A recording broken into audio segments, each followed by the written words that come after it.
Welcome back, one and all, to Mystic Radio.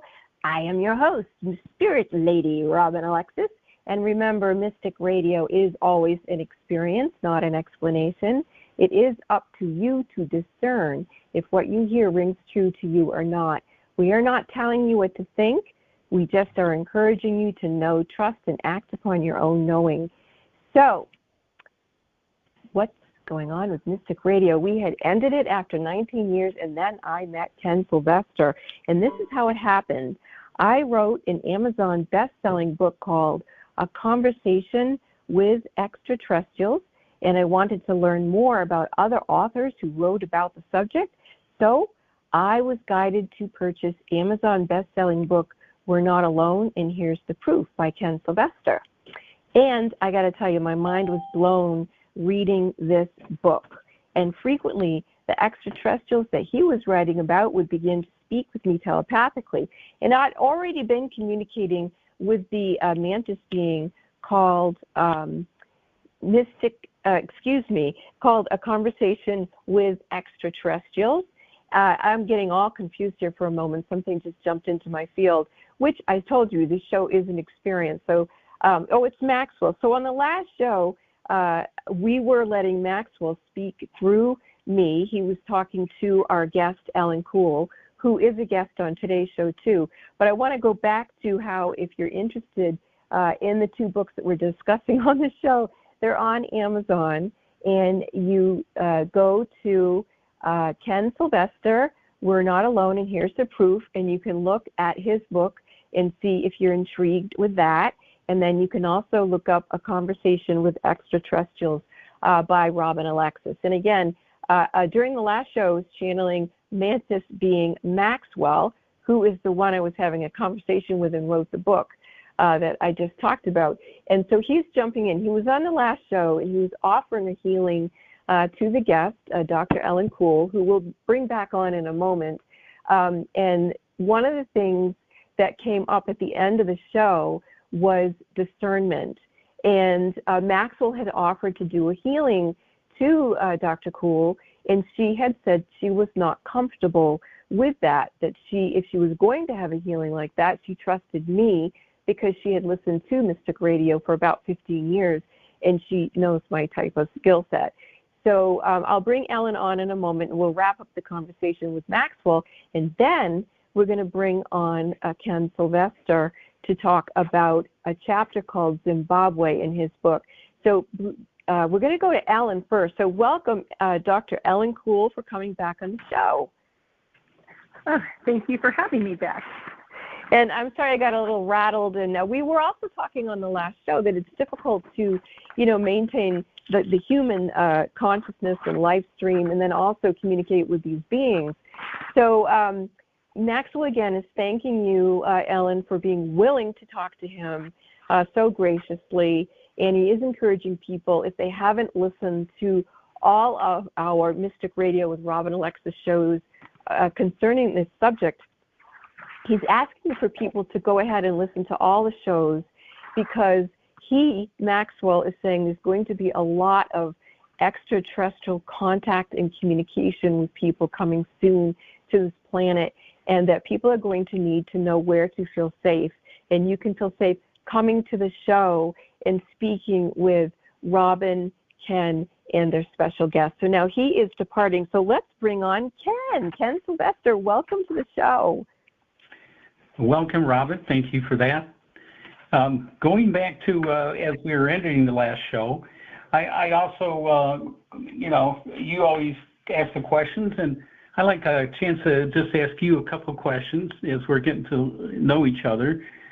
First, I'd like to tell the audience that right now you're living out in Mount Shasta, which if they Google that, they'll find that Mount Shasta has a lot of high strangeness, a lot of paranormal, UFO sightings, encounters with aliens. It's considered, if you watch Skinwalker Ranch, it's Skinwalker Ranch on steroids. And she lives at a house that's built right into Mount Shasta. In what, if you can picture that after you see what this beautiful mountain looks like. And I'm in a senior community here with seniors, and we have plenty of our own high strangeness here. One question I was curious about, you started to explain about clairvoyance, and I wondered if you could explain to us the difference between clairvoyance and clairaudio.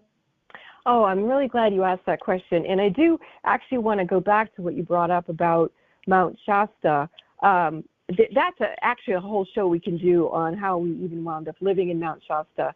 But Mount Shasta, the story I'm going to tell you is that when I first met my husband, which was 24 years ago today, he and I were on a Carolyn Miss tour that was going to Ireland and England, where she had people she was teaching how to open up to their own gifts. And I noticed we were in a church, a Salisbury church in England, and I saw this man was crying with, tears just running down his cheeks. He was sitting in a pew, and I just walked up very, very quietly and kneeled down next to him, and I put my hand on his knee, and I whispered, I said, I think you're having a past life memory. May I help you? And he said, yes. So I gave him a past life reading, and he had a soul retrieval from a past life that he actually had in that particular church. So then I went about my business. And so when we were all outside of the church, he walked up to me, and he handed me his business card. And he said, 28 years ago, I was told by an astrologer I was going to meet a woman like you, and I was supposed to offer her her own radio show. And he handed me his business card, and he said, when we get back to the States, I want to fly you to Beverly Hills, where I live, and I'm going to want to bring you to the station, and we're going to get you a radio show. And that is what happened. So I lived in New Hampshire. He lived in Beverly Hills. And when we got home from that trip, I flew to LA. He brought me to the radio station, and that's how this all began. And this is the anniversary date of that moment in that church 24 years ago. So happy fall equinox, everybody, and happy anniversary to Bob, because basically I've been with him since then. We can talk more about that, but I will tell you that when he realized I could do past life readings, he looked at me and he said, but what you're really going to do is be an extraterrestrial medium. He said, someday the world's going to be ready for you to talk ETs, and that's what you're going to talk about on Mystic Radio. And we went through the whole 19 years of Mystic Radio, and that wasn't what happened. We ended it, and then I met Ken, and here we are. So thank you for asking about Mount Shasta, because Bob said we had to move to Mount Shasta so that I could do the ET thing. And like I said, that whole thing will be another show. The difference between clairvoyant and clairaudio is if you're clairvoyant, you can see things without your physical eyes. There's like another eye. One of the places is in your forehead, and you see things almost like on a TV screen in your forehead. Or if you develop that skill set, you can actually, like I said, you can see things with your eyes open. So you see it with that third eye, but you also see it with your physical eyes. Clairaudio is you hear things telepathically, and it's very important telepathically, higher self to higher self, meaning that it's fifth dimension or higher, meaning it causes no harm to you or anyone else. So if someone is communicating to you telepathically and it's more on a psychic level than the higher octaves, that's when people can like put thoughts in your head, or you can put thoughts in their head, which is kind of what Maxwell was talking about in the previous show. You want to maintain your own sovereignty, your own energy, manage your own energy, and make decisions that are in the highest good for yourself. Do you understand what I just said, Ken? Oh, yes, definitely. Thanks for clearing that up. Sure. And Ellen, is there anything you want to say before we hear these interesting stories from Ken? Just congratulations to you and Bob. Oh, thanks, Ellen. All right. So, Ken, I'm super, super excited. What have you got to share with us today? Well, probably one of my favorite stories, because even when I was researching it, there was so much overwhelming, compelling evidence, more than any story I believe that I have in the book. When I saw the videos that were made, there were several videos, but one of them by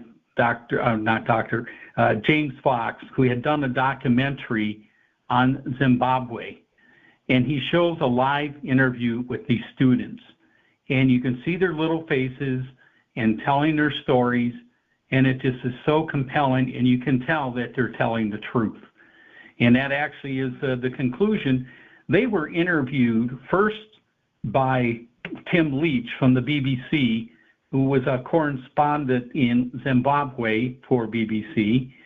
They also were interviewed by Cynthia Hine, who is a Zimbabwe Broadcasting Corporation, so it's a local.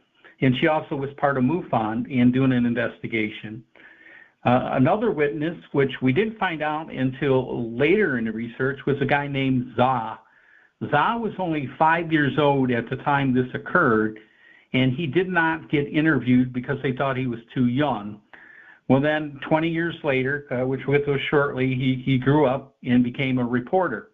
And he interviewed, when they did these interviews 20 years later, and he interviewed the students for the first time and then admitted that he also was a witness to that. And then the most other compelling part was by Dr. Mack. He interviewed all the students. He interviewed them individually, 68 students, and he's a professional. He's in charge of the head psychiatrist at Harvard University at the time, and he had interviewed thousands of people, all related to UFO abductions and sightings. So when they showed the interviews of these kids, and all of them concluded, all 5 different people that got interviewed, that the kids were definitely telling the truth. Even when they came back 20 years later and re-interviewed them, they still got the same story. And they also had them draw pictures. And they had saved some of the pictures from when they were in elementary, going back 20 years, and they redrew the pictures again, and all the students' pictures, they all matched. So it was a very believable story, but extremely with the cover-ups and the bizarre stories that were told, about the different cover-ups that occurred, which we'll get to also shortly.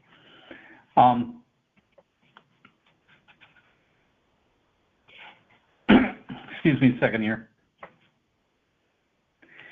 So when I do my research, I just want to briefly explain how I go about it. I got mentioned on there that they thought they weren't very impressed that I had used Wikipedia. I did use that, but only as a backup. In other words, to confirm information. Theirs was normally very, it just gave a lot of the dates and times and witnesses and things of that nature. So I basically used that to just confirm other information that I had.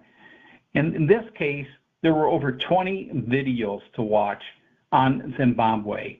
I watched most of them, and this is true with the other stories too. I take in any podcast, any video, trying to get all the information and also gather the information from the internet, then review it, compare stories, and when I got matches and at least 3 confirmations around the same information, then I considered that to be factual enough to publish. And one other thing that was out there this whole time that made it a little bit difficult was the disinformation that's put out there.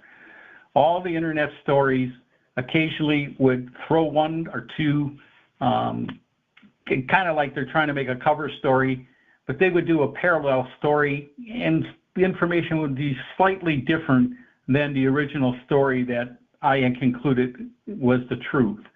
And most of these were put out by the government to give out disinformation, to confuse UFO researchers, to frustrate them, and hopefully keep the secrets.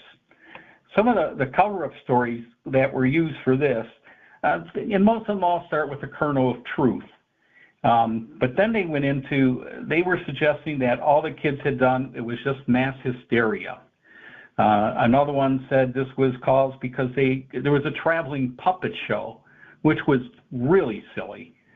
And one more was about the good old weather balloon. Now, what happened when the students were out during recess, and there's going to be 6 school stories told, and almost all of them, the aliens were being very observant. They had scanned the area 2 days before. People saw sightings of them, and they figured out that the best time it seemed to go see children was during recess when they're out playing and they're nice and relaxed. They felt very safe around them. So they land on a field just adjacent to where the school play yard is, and a ramp comes down, and 2 aliens walk out. They're grays, and they are wearing a black uniform. So they're really fashionable on their first visit to these kids. They wanted to really impress them. And then the kids went on to say, yeah, they all had big heads, and they had big eyes, and they had a little nose and a slit for the mouth. And they were about the same size as the aliens. And one of the aliens stepped towards the children, and one girl stepped towards the alien. They almost were within handshaking distance. And then they did something kind of funny. The students were kind of jumping around, and so the aliens start imitating them, and they start jumping around. And so they created a common bond with them, and these kids that were up front felt safe, and they were extremely curious as to what was going on. Some of the kids ran back into the school to tell the teachers. The teachers didn't believe them, told them to sit down and shut up and go back to work. And then we had the students out there that were firsthand up close to the aliens, and then the ones that stand back a little bit and took notes. Soon after that, then they were confronted with having to tell their parents. And one very frustrating thing for all the kids is most all the parents, they didn't believe their stories. And this made the kids kind of upset and angry, and it kind of traumatized them. First of all, they had just seen a UFO sighting. Then they see a flying saucer land, and then aliens get out and start talking to them. So they were a little traumatized just by that.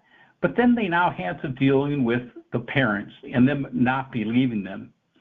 Even when they went back 20 years later and re-interviewed them, kids still had trouble convincing their parents that this was indeed a true story. Now, while the aliens were on the ground, they said they came here to deliver a message. And the basic message is that, mankind is screwing up. They're messing up the planet.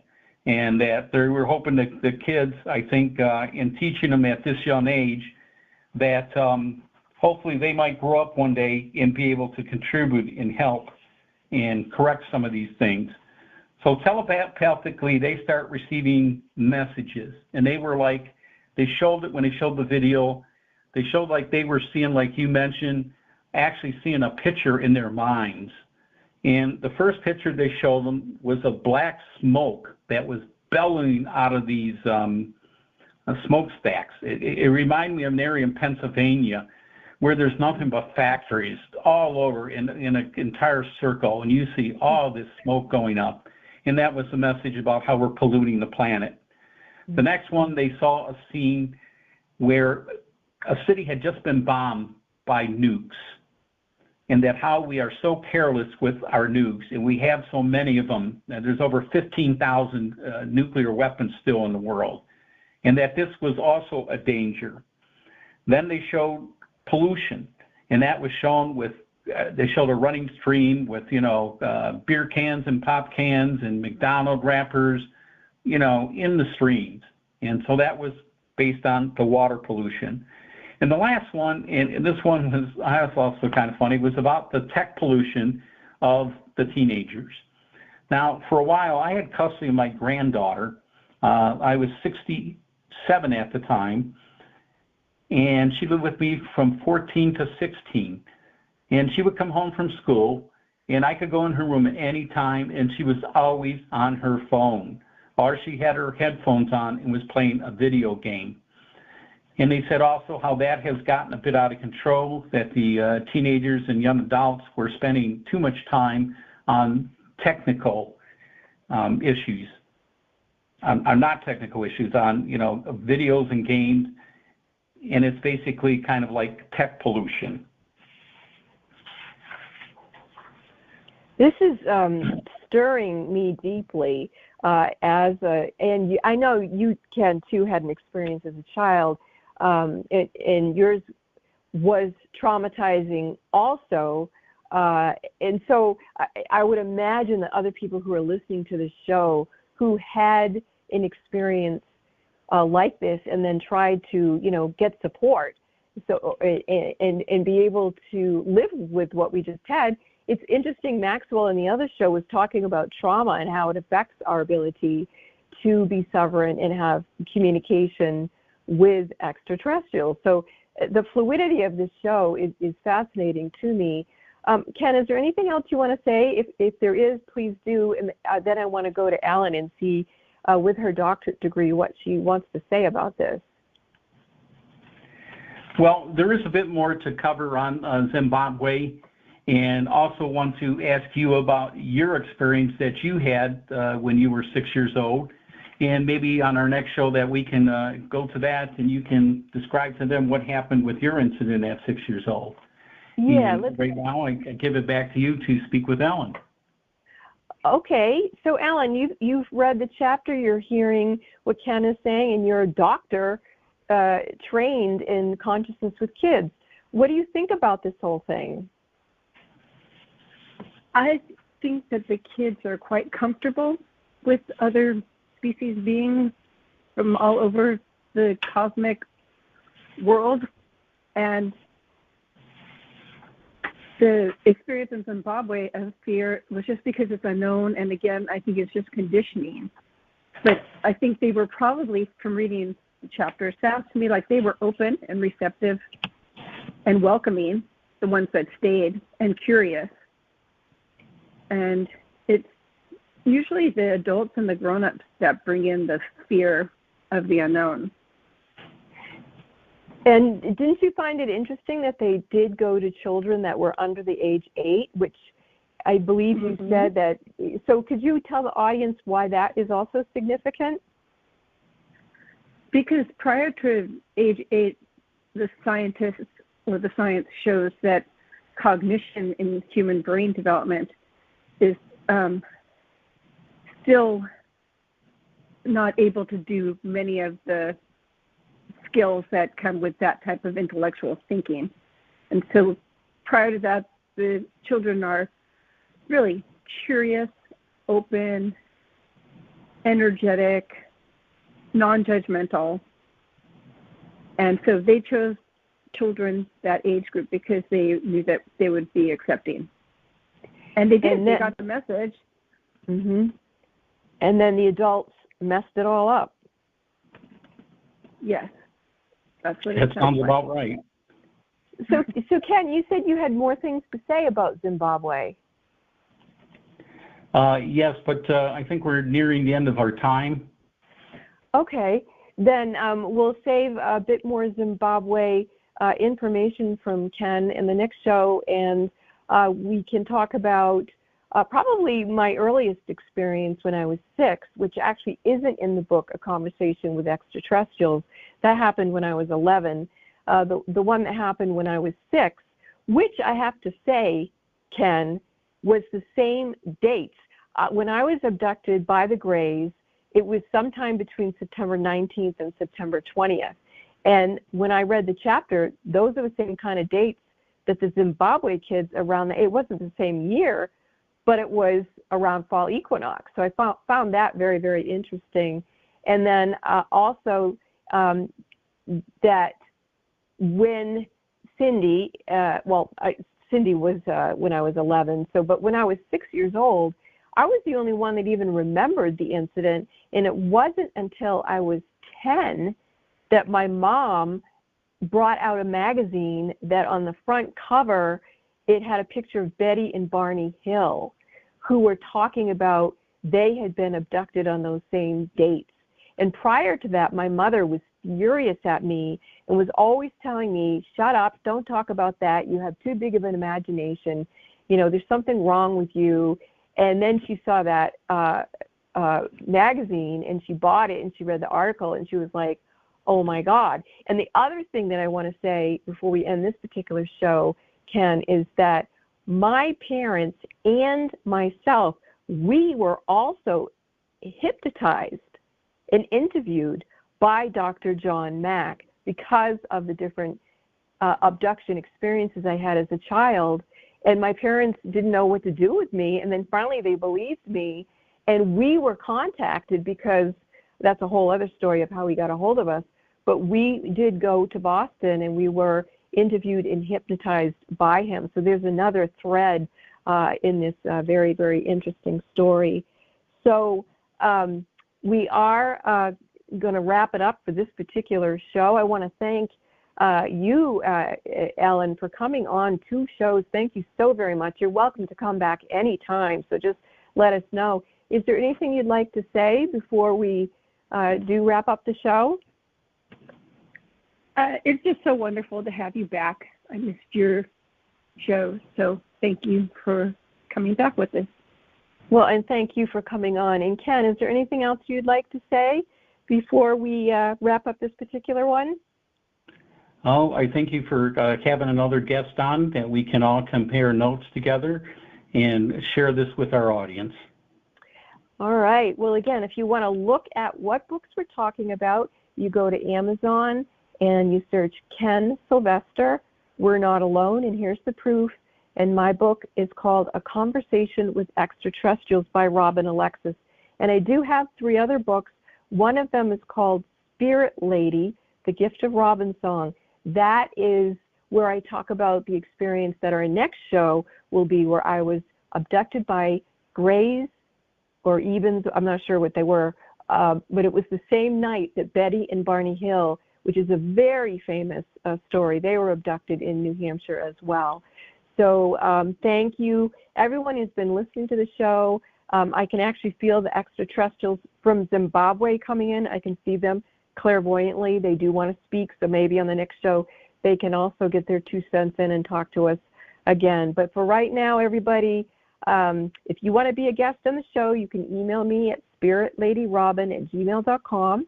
And we do encourage you to look up at the sky. If you think you're seeing a UFO, please share your experiences with us. And we're just thrilled to be here with all of you. Thank you for listening to Mystic Radio. Choose love and let life's mysteries unfold. Namaste.